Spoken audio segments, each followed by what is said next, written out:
What's up? Welcome to the Nowhere to Go But Up podcast. I'm your host, Sean Dustin. This week, we have Melissa Sheldon.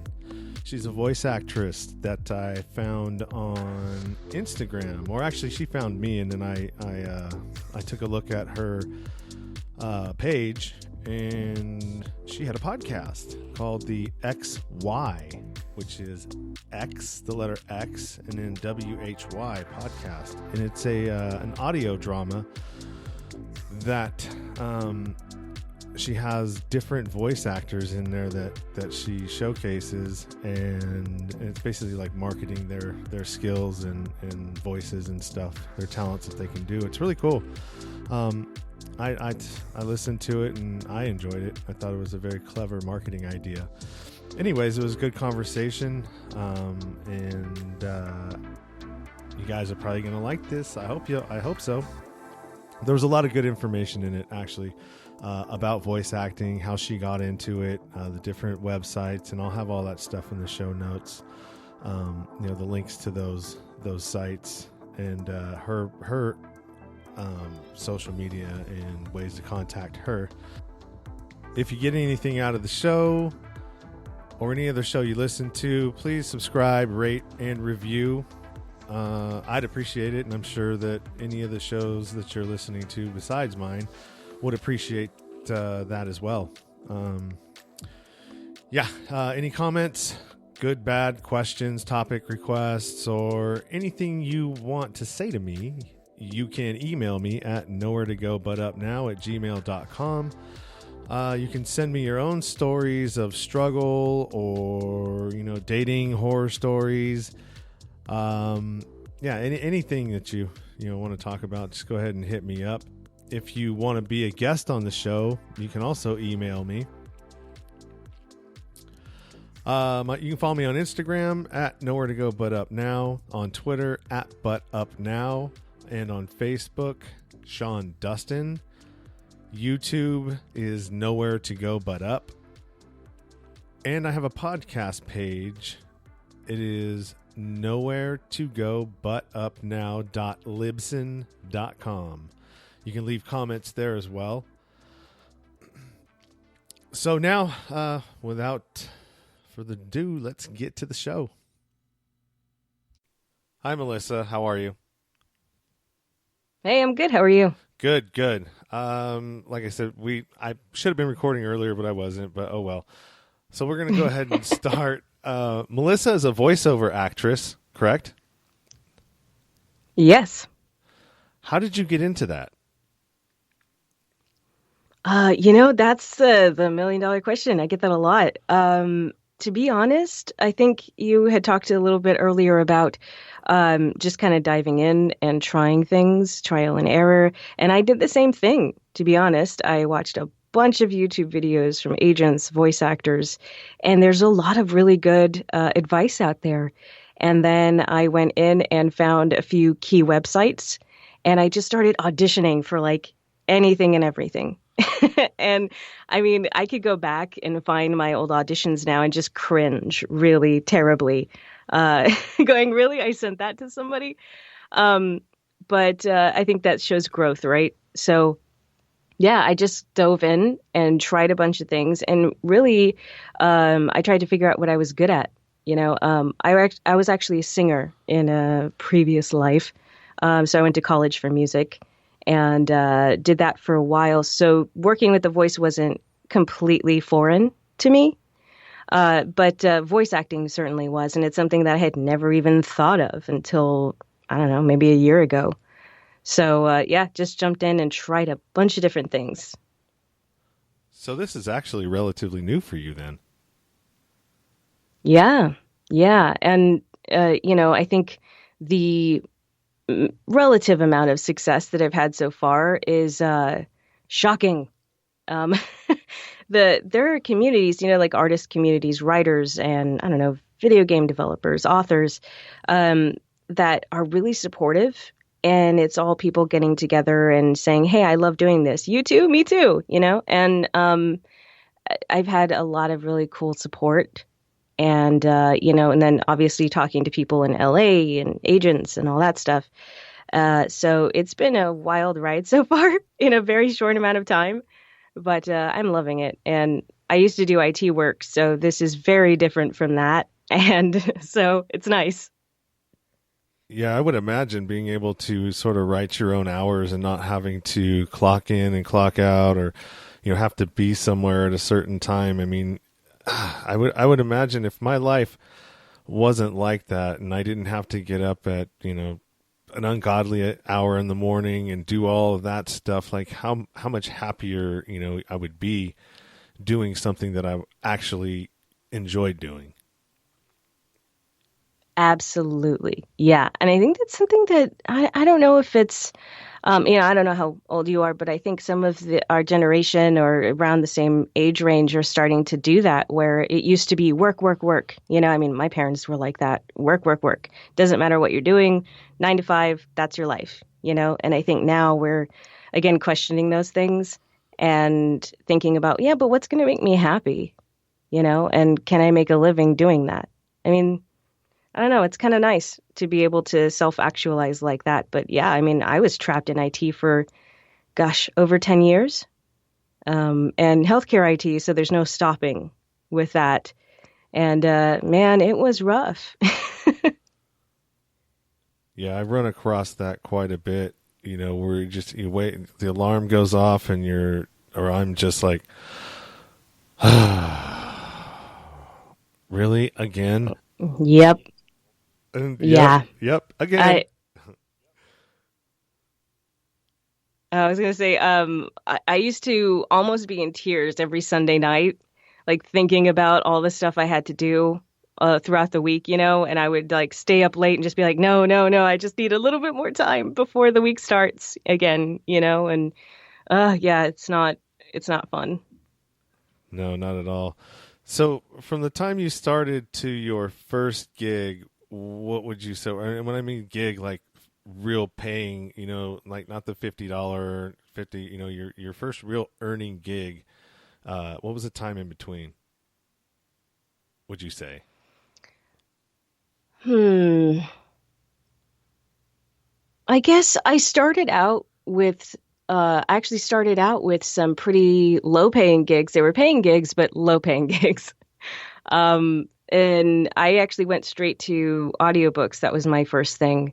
And I thought, I think that would be a great place to figure out what I can do. There's a whole bunch of different voices, right? And it's long-term things. So you're talking for an hour, 2, 3 hours. I don't know. Let's just see what happens. So I did that. That was my first job, was actually like a pretty low paying job for some science fiction book, I believe was the first one. And so um, I actually spent, I would say, maybe a month or so just researching everything, trying to figure everything out. What microphone should I use? What software should I use? Do I have to pay for it? And I came from kind of a poor family, so my first thought was, how much can I get out of the equipment that I have for free? And can I use my ears instead of a bunch of fancy equipment, you know? Um, so yeah, so I did that. I set everything up, and then I went straight to believe it was ACX Audible, and just auditioned for a bunch of crap and got, my first little tiny little paying gig for a little science fiction book, and it was fun. And then I thought, okay, well, if I could do this, I'm going to keep going and I'm going to keep trying to get better gigs more and more. And so eventually, I mean, you're not doing IT anymore, so you Nope. got to a point where you were able to basically cut the line. You know what I mean? From Yeah. having a stable, like, where your next paycheck's coming from, to, oh wow, now I'm solely responsible for trying to make. You know what I mean? Do you get what I'm saying? Yeah. Yeah. That transition was actually pretty sudden and a little bit violent for me. I So I was at a pretty high level IT job, right? And it was for, like I said, healthcare IT. And I'm leading this group of software developers. And every day, a lot of IT is new problems. And so for me, I had to guide this massive group of people to like meet government guidelines for software, for healthcare things and security concerns and all that stuff, right? And I had a moment where I went in and everything was on fire. And that's how you wake up in the morning, hey, here, fire. And I couldn't do it anymore. I had a breaking point and I was in tears and I said, I can't do this anymore. I'm just gonna stop. And, I don't care how much IT pays. It's not worth my personal sanity. It's not worth the stress. And, I was, 26, 27 at the time, it's not worth all this. And so, I quit. I quit that same day. And I said, well, all right, if I'm going to do that, then I'm going to have to really quadruple my efforts for anything else. And I did. So I just jumped in full bore to voice acting and narrating. I mean, I don't know how many auditions a day, a lot of auditions.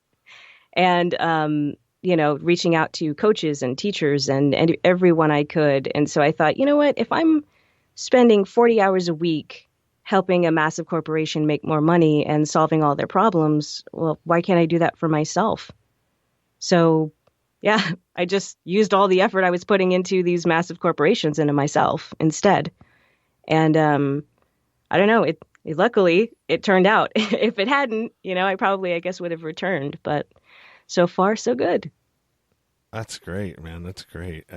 It gives me inspiration that, maybe what I'm doing and trying to do isn't so far fetched, because I didn't come from any background as far as, being able to do anything like this or have a podcast or, talk to people. But I mean, like what do you need? I mean, it's talking to people, right? Exactly. Which a lot of people don't do anymore, by the way. So that's an admirable goal of yours as well. Well, I mean, that's part of the problem, I feel, is that, conversations that should be being had by people are not, the things that are happening in the social climate, in our country and the political climate in our country and all these things that should be being talked about by people, who you're close to or who you're, I don't know, coworkers, whoever it is that you commune with, those conversations should be being had. And that way the social media portion of it that gets blown out and everybody thinks that, oh my God, this is where we're at. But no, it's not really where we're at. It's, but if you were talking to your neighbors or your coworkers or instead of having your nose in your phone, you would know that that's not what's really happening. Absolutely. Yeah. I mean, I don't know how many times I tell, my sister-in-law or niece or whatever, the internet is not real life. I mean, it's a part of it, but only a small part of it. It's not real life. And as much as we sort of communicate on social media, we don't really deeply communicate, No, not at all. I mean, who was the last person that you deeply communicated with about who you really are as a person? Yeah, and how do you do that in a few characters or less? You're right. That's just a whole new world. I mean, and it's just the beginning of it. I mean, if you think about, the Industrial Revolution, I mean, how long did that period last before it wasn't the wild, wild west? I mean, I feel like, technology right now and everything else is kind of the wild, wild west. Everybody's just sort of, we got hit with all of this stuff so quickly and we're struggling to catch up to try to figure out how to actually work with it in a way that's productive and we're still working on the counterproductive parts and how it's affecting teenage girls and kids in general. It's all just brand new, so I mean we don't even know kind of what some of the deficits are going to be yet. Oh, I know. And I mean, you see some of it and you see little hints of it. And I think I'm really thankful for some of the products that are fighting it. So, I mean, I have some family members, that are in their late teens, something like that. And there's just this massive lack of communication involved and this inability to communicate in any way that's not, I don't know, meme related or something like that, or a pop culture reference. And it's cool that now some of those people are getting into podcasts and starting to listen more than they just like talk and sort of have their statuses attached to whatever thoughts they're having. And I'm really happy for that. And I'm really happy about how popular podcasts are getting too because of it. Yeah, podcasts are amazing. If I would have had these when I was a kid, I know you probably you listened to probably my first episode, the intro one, where I mean, if I had Yeah. some of this, if I had some of these podcasts, who knows where I could have gone. Yeah, it's direct access to cool and interesting ideas, and ultimately, I mean, that's kind of how the internet started, right? And then we have marketing and, all the other stuff that sort of flooded it too and kind of diluted it. So it's nice that we're still finding new ways to kind of cut that stuff out. Yeah, yeah, for sure. So another question that I had for you, and like you said, you didn't take any classes per se, like I did. You just kind of sort of self-taught yourself through watching different things on YouTube and the internet and talking to different people in the industry. Yeah, actually. So, I mean, I still have some of my vocal training from singing, and that does port over in interesting ways that I never expected. I mean, especially because I tend to be more of a character actor and creating different voices, cartoons, and video games and stuff like that. So singing kind of lends itself to pitching up, pitching down in my characters. So becoming younger, older. Anytime anybody asks me, what do you recommend for, doing characters or doing these things that they want to do, I say sing. Even if you suck at it, it doesn't matter. Like, it's really about learning to control your voice and hearing your voice. And yeah, I don't know. That's for me, the singing training really did port over in a lot of interesting ways, but not all of the ways. So, I actually grew up speaking Spanish slightly before English. So sometimes, like when I do medical narration or really highly technical narration, I have to really think about it in ways that I didn't expect. And it's the same when I do Spanish language narration, where, I have to kind of switch back and forth. And I don't know, there are these things that you don't expect, but that are little fun challenges. Yeah, that's crazy. Because it's one of those things that I don't think a lot of people knew how to get into it. That it was as easy as it is. It's one of those things that you just think that's attached to acting. Oh, you got to have an agent, you got to have this, you got to have that, and it just once you start, thinking about it in your mind, then you start talking yourself out of doing it because you're like, oh God, there's all these hurdles you got to get over. But no, really, it's not that difficult. Yeah. Yeah, absolutely. I mean, that's one of those things that I feel like it depends on the type of person that you are. And like a certain tiny little level of rebellion actually comes in handy where, it's like, okay, do you buy into this structure of you need to have training first and then you need to do XYZ, you need to get your equipment, do all this stuff first, or do you just do it? You just jump in and try it and see what happens. And some people are systems people and they need that, and there's nothing wrong with that. And then other people just want to try it and just see if it's for them. And, I was in that latter category of like, I don't even know if I'm going to be good at this, if I'm going to like it. So I might as well try it before I invest all this time and energy and money into setting it up. I mean, what if you buy a great microphone and then you decide, nah, this isn't for me. I couldn't, I couldn't deal with that. So Yeah, I think, it just depends on what you feel. So a lot of people I get, in my DMs on Twitter and Instagram or whatever, asking me what microphone should I get, whatever equipment should I get, preamp, something like that. And then I'll ask them, well, what do you do? What what's your specialty? What do you like to do? And they can't tell me. And then I go, well, maybe connect with yourself a little bit more. So instead of focusing on the equipment that you're getting and all that stuff, figure out who you are and who you want to be and what you want to do. And, those bigger ideas instead of getting kind of stuck in some of the technical things that, as you said, can kind of prevent you from doing it?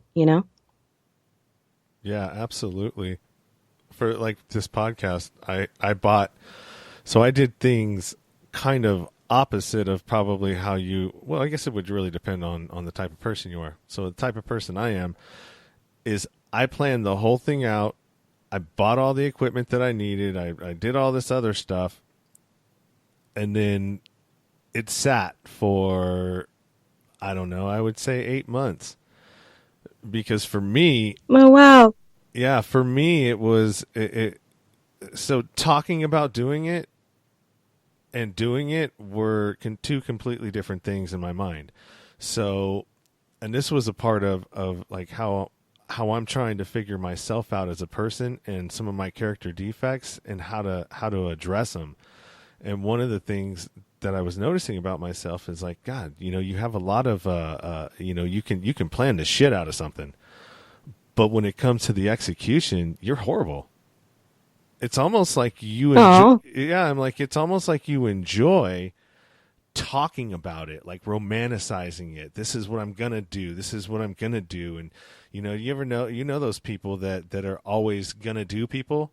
Oh, I'm going to do this. I'm going to do that. I'm going to do yeah. this. But it never really comes to fruition. And I noticed that I'm one of those kind of people.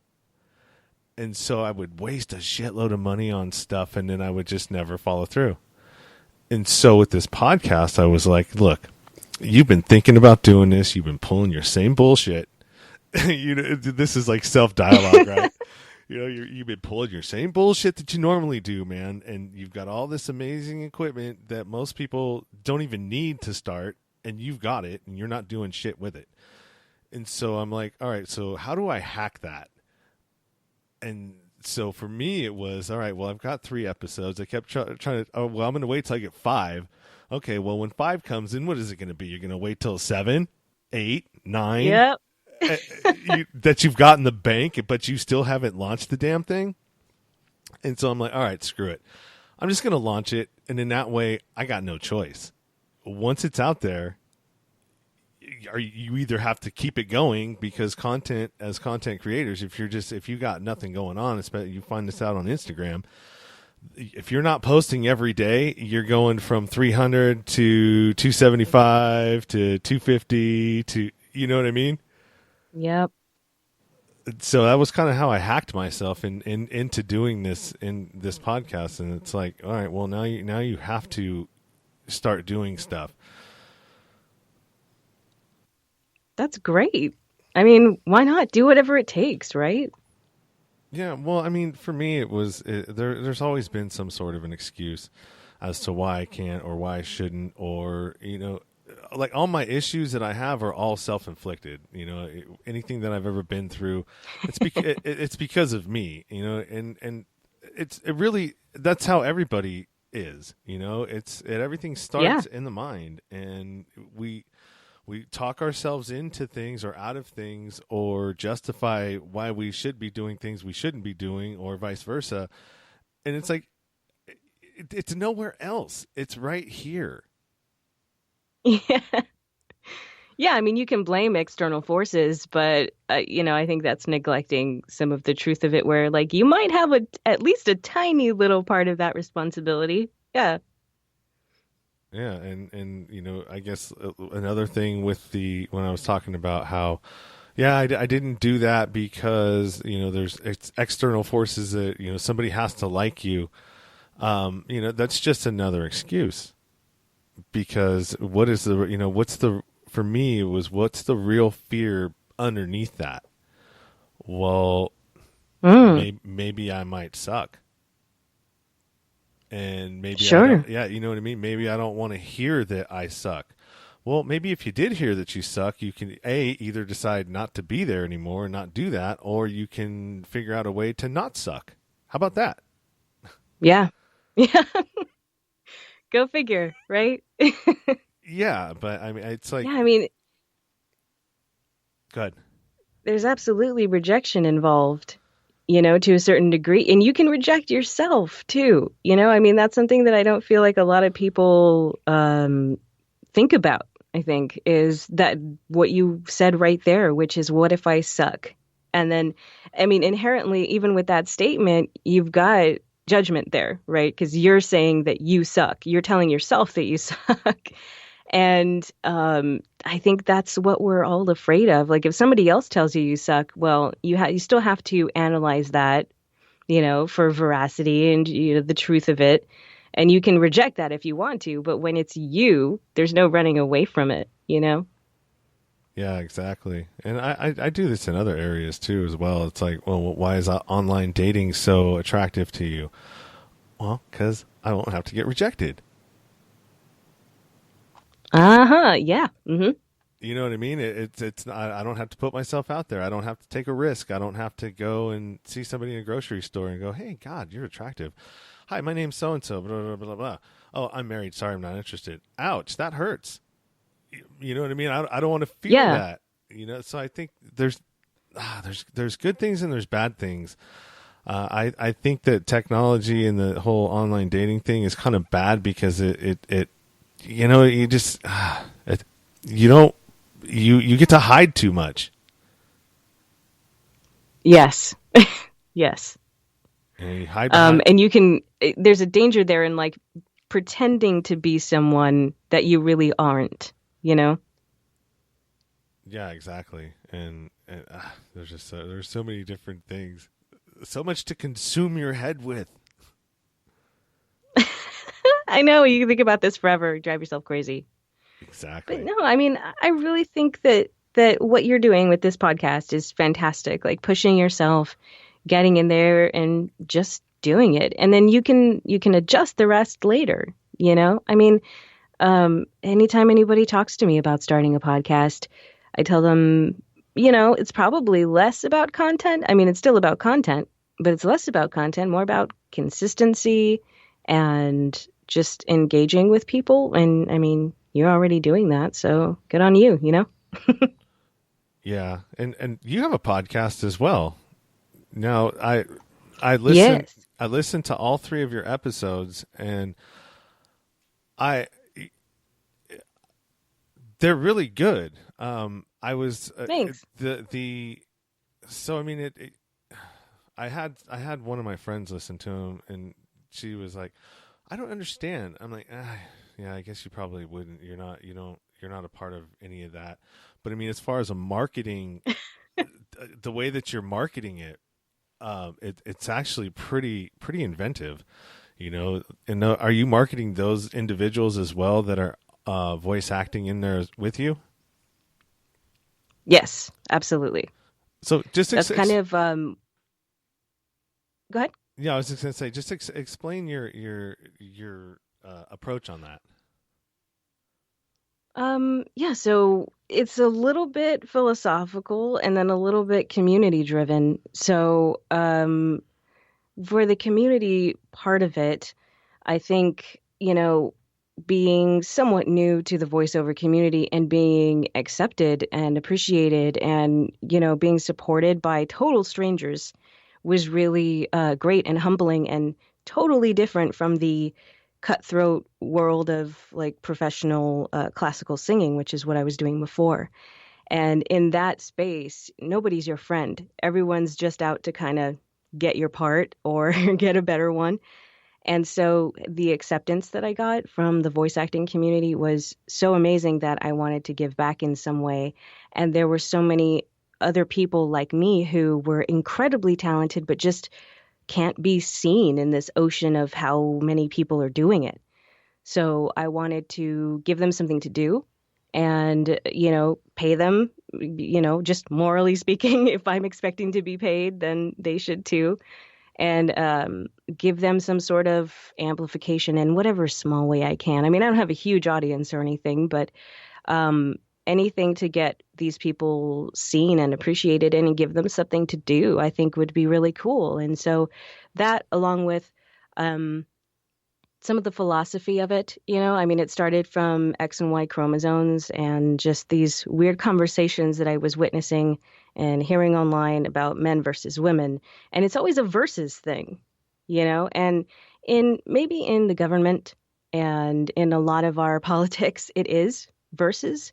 But I think for your average human being, they don't feel that way. It's not an adversarial thing. And like I grew up with, a military family. Everyone in my family was military, and there's this sort of like hyper masculine thing. I have two older brothers, and my dad were massive influences. And so I got this like exposure to masculinity, and it wasn't um, anti-woman. And I didn't understand where that came from, I mean, my family was conservative and stuff, and it just never came out that way. Um, and so I just thought, well, okay, if it's in our government, that's one thing, but what about your average person?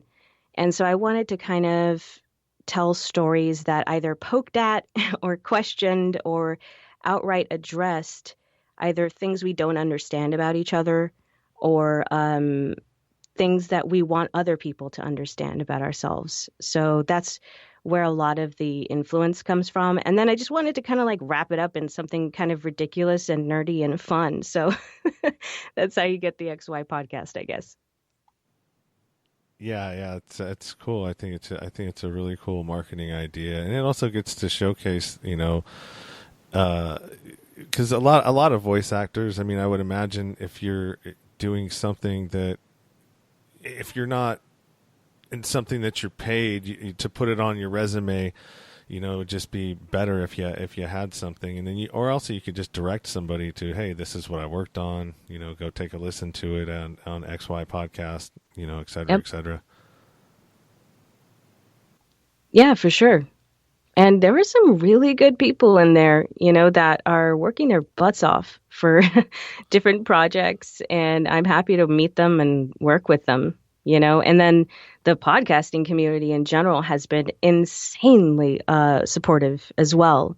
And so I just try to do everything I can to support other podcasts. And like, we want to start putting spots in to XY Podcast just to highlight other podcasts, not ads or anything, but just, hey, check out this podcast.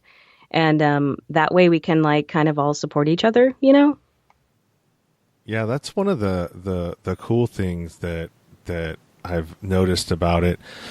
And I mean, it just, because when, let's say I'm on yours, so, and then you put this as an episode on yours, so now all your people are gonna, it's just another way to direct everybody to different places. When I first started listening to podcasts, I mean, the first one I started with was Rogan, and I'm sure he's a huge influence on a ton of people. Nice. But he would, I would listen to him, and then somebody else cool that I would go down a rabbit hole with them, and then it's just the tentacles that kind of spawn off of that are crazy. Yeah, there's so many different kinds now, I mean, I think when some people think of podcasts, they think of just talk radio or something like that, but there's this whole other world out there of other things. I mean, you've got something like this, philosophical and it's just conversation. And then you've got like XY podcast. This is an audio drama and we're trying to make movies in your head, and there's so many options. And I think that's really cool. Yeah, for sure. For sure. So, well, I think we're at the point where I've, got the information I need out of you. Oh, actually, there's one more thing. So if I was going to start out, what would the websites that you would start out with? Because I know there's 123voice.com, or there's quite a few, but where would you recommend a starter one be?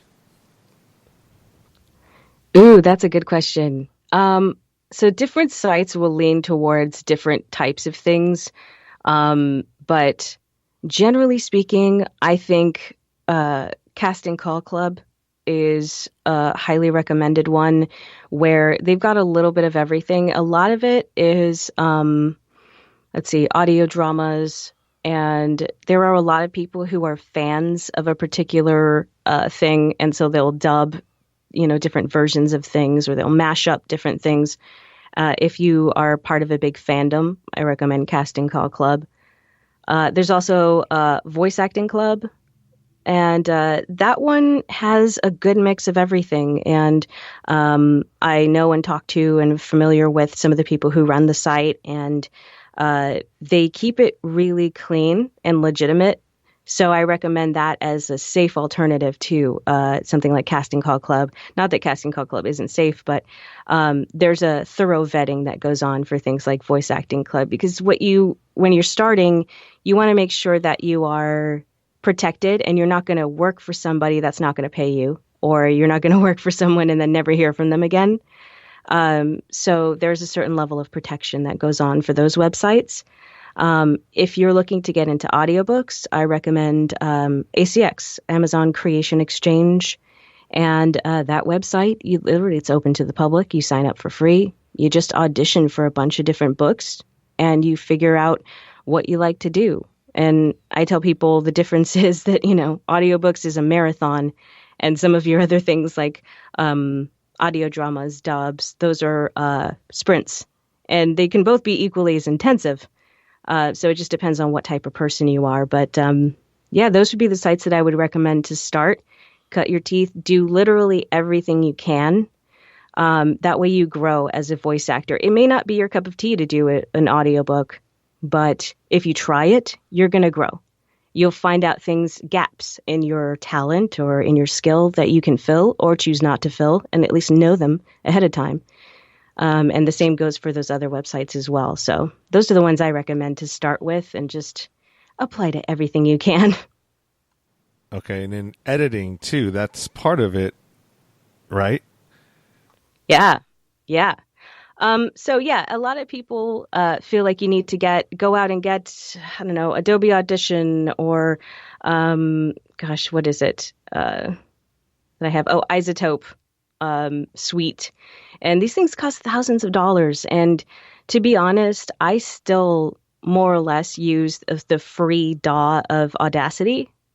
I will spot fill with some of the other ones for if I have to repair audio.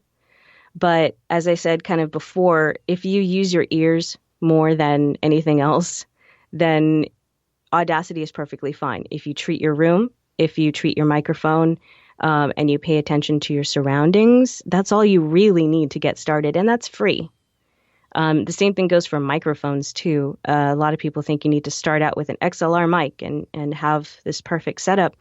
But for a lot of people, I know quite a few people who use USB mics, and they're perfectly fine because they treated their room, or they live in a blanket fort to prevent reflections and things like that. So it is less about the equipment and more about how good your ears are, as far as I'm concerned for that. And you can work with cheap and free and still get plenty of work. That's great. That's good advice. You want to plug anything? Just maybe XY podcast. We're on pretty much every platform now, and we're getting more episodes every month. And every episode, our cast seems to expand. So I think we had 17 or 18 voice actors in episode 4, which is coming out in the next week or so. So, yeah, check that out. All right, great, man. Thank you, and thank you for doing this interview with me and giving me the information for voiceovers, man. That's awesome. It's good stuff. Thank you. I really love this podcast idea, and I wish you the best. All right. Thank you, Melissa. Thanks. Bye. Bye-bye. All right. That was a good conversation with a lot of good information. If you want to contact Melissa, you can reach her at her website, hearmelissa.com. You can also follow her podcast, which is XY Podcast, the letter X, WHY Podcast. You can also follow her on Twitter and Instagram at XY Podcast. if you're interested in any of the voice acting websites, voice over websites, you can go to castingcallclub.com, voiceactingclub.com, and acx.com. And you know what? Honestly, I went to castingcallclub.com and opened up an account, got a profile, and did 17 auditions. And of those, I didn't get any, but you can also listen to other people's auditions. So somebody had listened to mine, and I ended up getting like two parts out of it. They're not paying or anything, but I mean, it doesn't matter. You're just getting experience. And like she said, she was auditioning for tons of things, and it just she just stayed with it, kept grinding, and at some point she broke through. So that can happen for anybody. Anyways, if you get anything out of this, you know the drill. Please rate, review, and subscribe. Also, my social media, Instagram is at Nowhere to Go But Up Now. Facebook, Sean Dustin. Twitter is at But Up Now. Podcast page is Nowhere to Go But Up Now.libsyn.com. And YouTube is Nowhere to Go But Up. Until next time, I'll talk to you guys next week. Thanks.